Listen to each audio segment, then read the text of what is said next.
반사 세력들은 핵 무장을 고도화하는 북한 공산 집단에 대하여 유엔 안보리 제재를 풀어달라고 읍소하고 종전 선언을 노래 부르고 다녔습니다.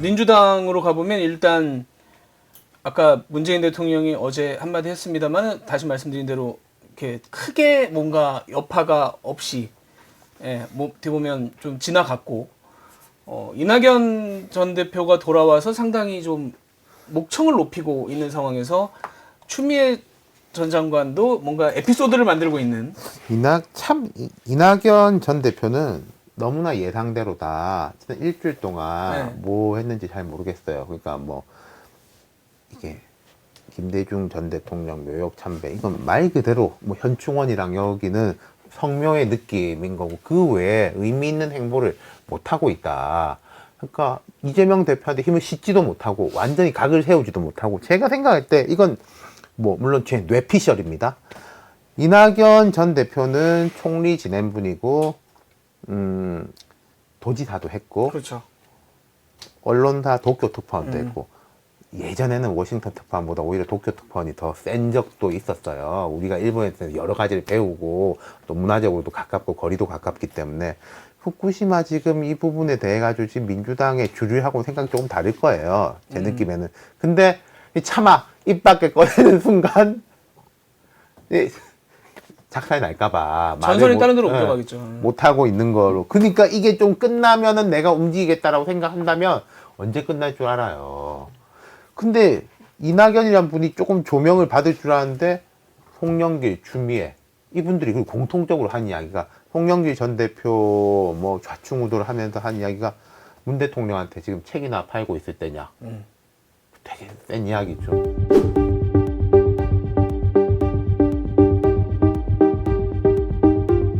추미애 전 대표는 뭐 기회주의 그 말은 자기가 안 했다라고 하지만은 그 워딩 안 했다 하더라도 그게 다 마찬가지지 않습니까? 조국과의 전선에서 나는 앞에서 강하게 싸우는데 겁먹어가지고 나를 뺐다라고 갑자기 이제 평산 양산을 공격하고 있잖아요. 참. 그러니까 민주당은 그 민주당이 원래 분열적 요소가 더 많아요. 그래서 역사를 지난 30년간을 보면 이겼을 때도 95년 지방선거를 이기고도 분열을 했고 새정치국민회의가 민주당 깨고 만들어졌지 않습니까? DJ 정기의 복귀와 맞물려서 또 2002년도에도 대통령 선거를 그렇죠. 이겼는데 열린우당 만들었잖아요. 그 뒤에도 뭐 수많은 분열을 했어요. 그 이유가 뭐냐면 지금 이 민주당의 그 대주주는 김대중 정신을 계승하는 호남당이다.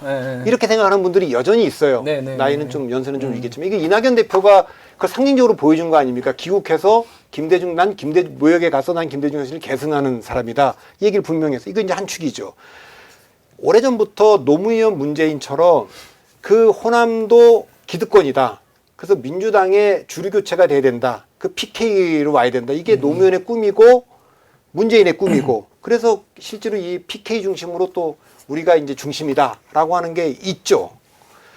반면에 이제는 민주당은 호남당도 아니고 노무현의 뭐 PK도 아니고 수도권 정당이에요. 지금 의석수를 보거나 뭐 이재명 대표의 정책 기반이나 아까 뭐 송영길, 추미애 이런 분들 다 이제 수도권으로서 승부를 하고 그 지도부도 다 그냥 수도권 인사들로 됐고 그러니까 우리 수도권이다. 이제 이런 것이 반영된 거고 그 중에 이제 그 추미애 저 법무부 장관이 저는 아주 이례적인 발언이라고 생각을 했는데 개인적으로 좀 이제 밀어보면 억울했을 것 같아요. 그러니까 이거죠.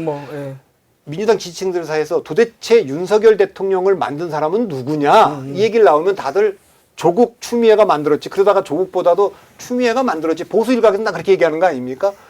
그게 본인은 진짜 받아들이기 어려웠을 거라고 생각해요. 그게 사실이라고 할지라도. 그러니까 문재인 대통령이 자기 사태를 종용했다. 이 얘기는 사실은 윤석열 검찰총장이 될 때도 그거 다른 사람이 해야 된다고 얘기하고 윤석열은 안 된다고 얘기했는데 임명한 사람이 누구냐? 그건 문재인 대통령 아니냐? 그러더니 그 법무부 장관하고 검찰총장 충돌 와중에 그 상황에서 법무부 장관한테 사퇴를 종용해갖고 그리고 결국 그거는 윤석열 검찰총장 승리로 기결되는 길을 터준 사람도 문재인 대통령 아니냐라고 한 거니까 그건 굉장히 센 발언이죠. 센 발언이죠. 네, 굉장히 센 발언이고 이것이 제가 보기에는 그 이낙연은 되는 호남세 옛날보다 많이 위축됐지만 여전히 좀 있고 PK 노무현 문재인으로 연결되는 또 그 세력도 있고 수도권 이 세력들이 분화하면서 점점 그 분열적 요소가 강해지는 것 제가 같아요. 흥미롭게 보고 있는 게 추미애 전 장관이 문 대통령 이야기하기 전에 조국 전 장관 출마설에 대해서 출마를 뭐 막는 거는 반인간적이라고 그랬어요. 비인간적도 아니고 반인간적. 그리고 송영길 전 대표의 발언 중에서도 제 흥미로워가지고 어디 신문 칼럼에도 인용을 했는데 새로운 서사를 쓰고 있더라. 검찰이 조국을 처음에 순환에 빠뜨렸고 그걸 우리가 막지 못해서 이재명이 순환과 정치적 공개에 빠져 있고 그 다음 송영길이다. 그럼 이게 반검찰의 전선에서 보면은 그 계보가 조국 이재명 본인이라는 거예요. 거기다가 이제 추미애 전 대표도 그쪽이 이제 숟가락으로 나기보다 힘을 싣고 있고 원래 민주당의 전통적인 그 맥락은 이것도 뭐 나이가 가서 문제라고 이야기 됐지만은 김대중, 노무현, 문재인 또 그 이렇게 한 큰아버지 격으로 김근태 의장 그게 이제 전통축이지 않습니까? 근데 이 서사를 조국, 이재명, 뭐 송영기, 추미애 이렇게 옮기고 싶어하는 사람들이 보여요. 근데 제가 볼 때 이거에 대해서 뭐 본인들은 그렇게 생각할 수 있겠지만 이게 전략적으로 이런 이제 논리와 구조와 계보가 총선 승리 다음에 나아가서 정권 재탈환까지 먹힐 것이냐 아니면은 이분들이 내가 급해서 내가 살아야 해서 내가 다시 출마하고 싶어서 하는 거냐 저는 좀 부자 쪽으로 사실 그래서 그 보인다는 부분을 거예요. 여쭤보고 싶었어요. 그러니까 이제 저는 제가 계속 이제 정치 분석가로서나 정치 컨설턴트로서 관찰하고 있는 게 이 대목인데 대통령 선거에 나섰다가 아깝게 지고 다시 돌아와서 당을 장악해서 그 당을 자기 당으로 만든 분이 두 분이 있어요. 97년도에 떨어지고 98년도에 돌아왔던 이회창 한나라당. 그다음에 2012년에 떨어지고 2015년 당대표가 된 문재인 두 분이 있는데 두 분은 이미 대선 출마 전에 대주주였어요. 그러니까 돌아오기가 쉬웠어요. 근데 이재명 대표는 대주주가 아닙니다, 이 당에. 두 번째는 대주주가 아니면서 당을 바꾼 사례가 한 번 있어요. 그거는 2003년에 노무현 대통령이 민주당을 깨고 열린우당을 만든 거예요. 그런데 그거는 대통령이 됐기 때문에 가능한 거예요. 그러면 대주주도 아니고 대통령도 못 된 이재명이 이 당을 접수할 수 있느냐? 저는 회의적으로 계속 보는 겁니다. 그러니까 많은 사람들이 아니 이재명 대표가 아주 멋있게 당을 살리기 위해서 당대표 그만두고 비대위로 전환해서 총선 이기면 다시 나중에 불려나오고 당을 위해서 기여했다 이렇게 되지 않겠냐? 그렇게 보겠지만 이재명 대표도 그렇고 저도 그렇게 봅니다. 이재명 대표는 물러난 순간 못 돌아올 겁니다. 여기 당에 그렇게 지분이 있는 분이 아니에요. 그러니까 그런 면에서 이 경쟁을 제가 주목해서 보고 있는 겁니다. 그 되면 새로운 사례거든요. 이재명 대표가 정말 이 험난한 모든 사법리스크 돌파해서 공천에도 관여를 해서 그러면 정말 놀라운 거예요. 왜냐하면 제가 관찰한 바에 의하면 역대 그 김영삼, 김대중, 이명박 이런 뭐 노무현 이런 쟁쟁했던 분들도 딱 한 번씩 공천을 했어요. 그렇기 때문에 그 당을 자기 칼라로 다 바꾸지 못했습니다. 두 번 공천한 분이 박근혜 전 대통령이 2012년에 비대위원장 돼서 박근혜 공천했고 2016년 때 뭐 부작용이 있었습니다만 박근혜 공천했고 두 번 했더니 순간적으로 저 당이 친박당이 되고 그렇게 되더라고요. 근데 문재인 대통령은 2012년에도 영향을 미쳤고 2016년에도 직접 다 했고 2020년까지도 영향을 미쳤어요. 세 번을 하면 저 당은 사실은 굉장히 강력하게 그 친문 성격이 좀 있는 겁니다. 지금 얘기 나왔지 않나요? 그러니까 그걸 뚫고 이재명 대표가 이 당을 자기 당으로 만들 수 있느냐. 지금 수많은 지금 리스크를 안고 저는 그게 그렇게 썩 쉬워 보이지는 않습니다. 그러니까 이제 그런 점에서 이제 추미애 장관도 저렇게 나서고 뭔가 이제 전 정부 얘기를 하는데 두 분이 또 항상 얘기했던 것처럼 그러니까 이런 거잖아요. 우리가 문재인 정부에 대한 백서가 없고 성찰이 네, 없다. 그 얘기를 좀 그 이야기를 있어요. 하는데 네. 완전히 거꾸로 된 방향에서 이 역사를 다시 쓰겠다라는 거잖아요. 그러니까요. 네. 추미애 전 장관이나 송영길 전 대표나.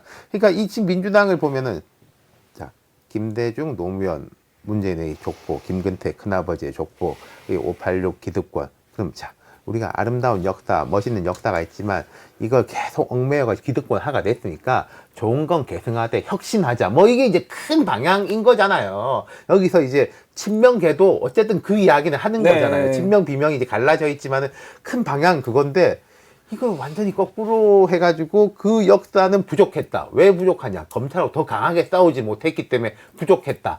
검찰하고 더 강하게 싸우는 이 뭐 새로운 시민혁명이 일어나야 된다라고 하는 흐름이 올라오고 있으니까 참 그러니까 저는 이제 어지러지하죠. 그 결산 얘기들을 하실 때 그 생각을 했어요. 그러니까 어쨌든 간에 지난 정부의 대주주가 아직 계시고 그다음에 이제 그 지지층도 충분히 있는 상황에서 같은 당이고 같은 정치를 했던 사람들이니까 그러면 또 저쪽에서도 날 쏘고 가라 이렇게 되면 이제 그림이 나올 수 있는데 지금 상황은 사실은 현 대통령이 얘기한 것도 전 대통령이 못 참고 결국은 페이스북에 이렇게 던져 놓으면 결국 문재인 대통령을 소환하게 되는 거 아닌가? 그러니까 이제 분열적 요소가 있다는 거예요. 그러니까 누가 누구를 넘어서기 위해서 저격을 할 때, 그러니까 뭐 노태우 대통령 6.29에서 전두환을 저격한다거나 이렇게 할 때는 또 김영삼 후보가 노무현 정부 군사정부를 얘기할 때는 그 현직 대통령이 이걸 받아줘야 되거든요. 그러니까 제가 그네뛰기 그 공중 그네뛰기 묘기를 보면 그 여자분이 착 날라오면 그렇죠. 그 남자를 딱 잡아 믿고 와야 되잖아요. 안 조마조마합니다. 잡아주면 그냥 뚝 떨어지는 조마조마합니다. 거잖아요. 네. 그러니까 받아주느냐 안 받아주느냐가 더 중요한 거예요. 그러니까 그런 면에서 지금 제가 보는 거는 그게 쉽지 않다는 거예요. 그 혁신 성공 못할 거라고 했는데 혁신이가 지금 두 가지 발표했어요. 처음에 불체포 특권 포기해라. 사실 이거 정말 법적인 문제도 있어서 뭐 하나만한 선언적인 거. 두 번째는 꼼수 탈당 방지법. 이거 총선 전에 이거 탈당할 사람이 있겠어요? 하나만한 얘기예요. 그러니까 이 얘기는 어차피 총선 끝나고 다시 가면 다시 반복될 얘기고 다만 우리가 했던 거는 좀 잘못된 행동입니다라는 반성문 정도지 뭘 바꿀 수 있는 게 아니에요. 지금 핵심은 이재명 대표 체제 어떻게 할 거냐, 공천제도 어떻게 할 거냐, 비대전환 뭐 이걸 지금 얘기해야 되는데 그건 못 할 거거든요. 그러니까 안 그래도 균열적 요소가 있고 불안했는데 이낙연 대표가 돌아오면서 일성으로 하여튼 내가 이제 가만히 이제 있지는 않겠다. 그 전에는 뭐 문재인 대통령도 있으니까 그거는 내가 뭐 문재인 대통령이 정리를 문제라 내가 나서지 않았지만 이제는 나도 뭘 하겠다. 이런데 또 이제 여기 뭐 추미애 전 본부장까지 말을 못했으니까 저는 그러니까 저는 송, 추 두 분의 이 최근의 일련의 발언들은 이재명 대표에 대한 제안과 요청이라고 생각해요. 어차피 구주류는 당신한테 협조 안 할 거다. 괜히 저기에 힘 빼지 말고 우리하고 손잡고 바깥하고 해가지고 반윤, 반검으로 달려가자. 라는 제안인 건데 제가 이재명 대표라고 하면은 그 제안이 그 뭐 속이 시원할지 모르겠지만은 이렇게 해가지고 그럼 이게 말하자면 이겨? 라고 판단하면은 글쎄 일 거예요. 한데 그분들의 큰 이야기 속에 숨어 있는 거는 쟤들하고는 어차피 안 돼. 그게 맞다면 나 혼자서는 안 되니까 쟤들하고 어차피 안 된다면 이쪽이랑도 혹시 해야 되나? 이렇게 하면은 170석, 180석은 못 되겠지만은 뭐 이 정도 인기도 안 좋고 하니까 운 좋으면 과반, 안 돼도 한 140은 될 수 있는 거 아니야? 그런 계산은 있을 수가 있죠. 근데 민주당의 역사를 보면요. 민주당은 탄핵 이슈가 있었던 2004년도 그리고 2020년도도 박근혜 탄핵이 보수가 완전 분열한 상태에서 치러진 선거 아닙니까? 그 탄핵이 지배했던 선거를 빼고는요. 130석도 넘어본 적이 없을 뿐만 아니라 조금의 위기가 오면 100석 밑으로 가는 게 다반사였어요. 2008년도에도 81석밖에 못했잖아요. 그러니까 제가 보기에는 민주당은 이 싸움이 아까 3대 싸움이 있다고 그랬어요. 일단 호남, 이낙연 등. 그다음에 이제 PK 문재인 대통령도 지금 공격을 받고 있지 않습니까? 그는 이제 강요를 했던 분한테. 그리고 이제 이재명 수도권 정도 이렇게 싸우게 되면 민주당이 이걸 과연 수습할 지도력이 있느냐. 유일하게 지금 문재인 대통령이 권위를 가지고 전직 대통령과 해야 되겠는데 직접 공격의 대상이 돼버렸잖아요. 그 권위가 없다고요. 내가 나서서 한다 여의치 않다는 걸 지금 딱 느꼈을 거예요. 그러니까 본인이 못 움직이면 아무도 이걸 수습할 사람이 없어요 지금. 그러니까 그런 것 때문에 제가 이제 민주당을 그 분열로 갈 가능성이 더 많다고 보는 거죠. 예, 그걸 숙제를 동시에 두 개 풀어야 됩니다. 문재인 대통령한테 엎혀서 가고 싶어하는 사람이 있고 여기를 때려야지 내가 이렇게 되겠다. 이게 때리는 거는 여권은 당연한 건데 야권 내에서도 의외로 등장한다는 거죠. 때렸을 때 이제 문재인 대통령이 이렇게 받아주는 역할을 접수를 잘 했을 근데 거냐. 이게 때리는 게 제가 생각할 땐 그래요. 아까 6.29 선언이라니 이렇게 크게 전략적으로 우리의 뭐 부동산 정책이라든지 이런 부분이 뭐 했습니다라고 때리면은 혹시 좀 맞아줄까 싶겠지만은 부동산 정책이나 이런 거. 뭐 예컨대 그런 정책적인 부분과 하는 거. 네.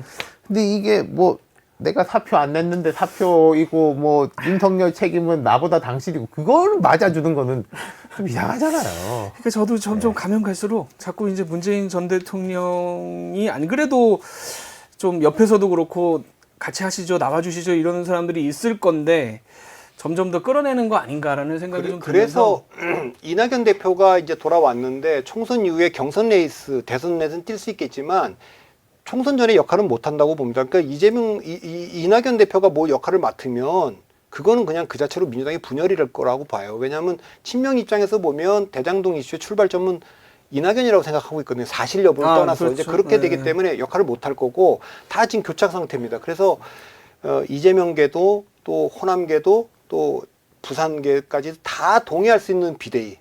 그 비대위가 들어서면 그건 될 텐데 여긴 누가 동의해야 되냐? 친명이 동의해야 돼. 왜 그렇게 들어서는 비대위는 제가 비대위원장이라도 뭐부터 하겠습니까?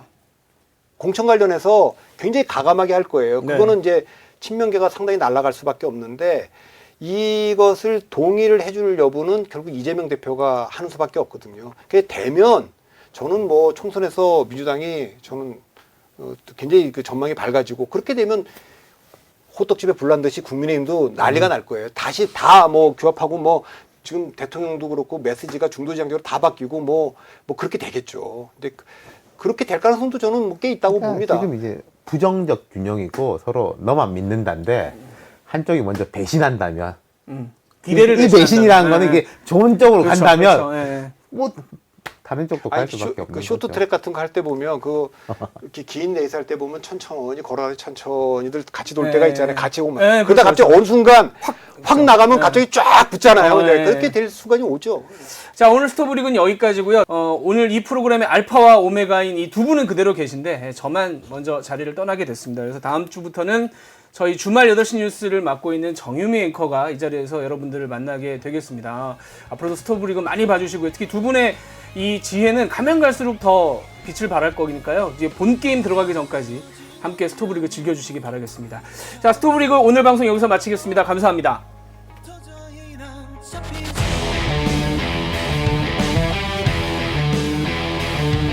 뉴스의 지식을 담다 스프, 저 주시은이 자신있게 권해드립니다. SBS의 지식 구독 플랫폼 스브스 프리미엄, 여러분의 하루를 더 풍성하게 만들어드립니다. 지금 바로 구독하세요.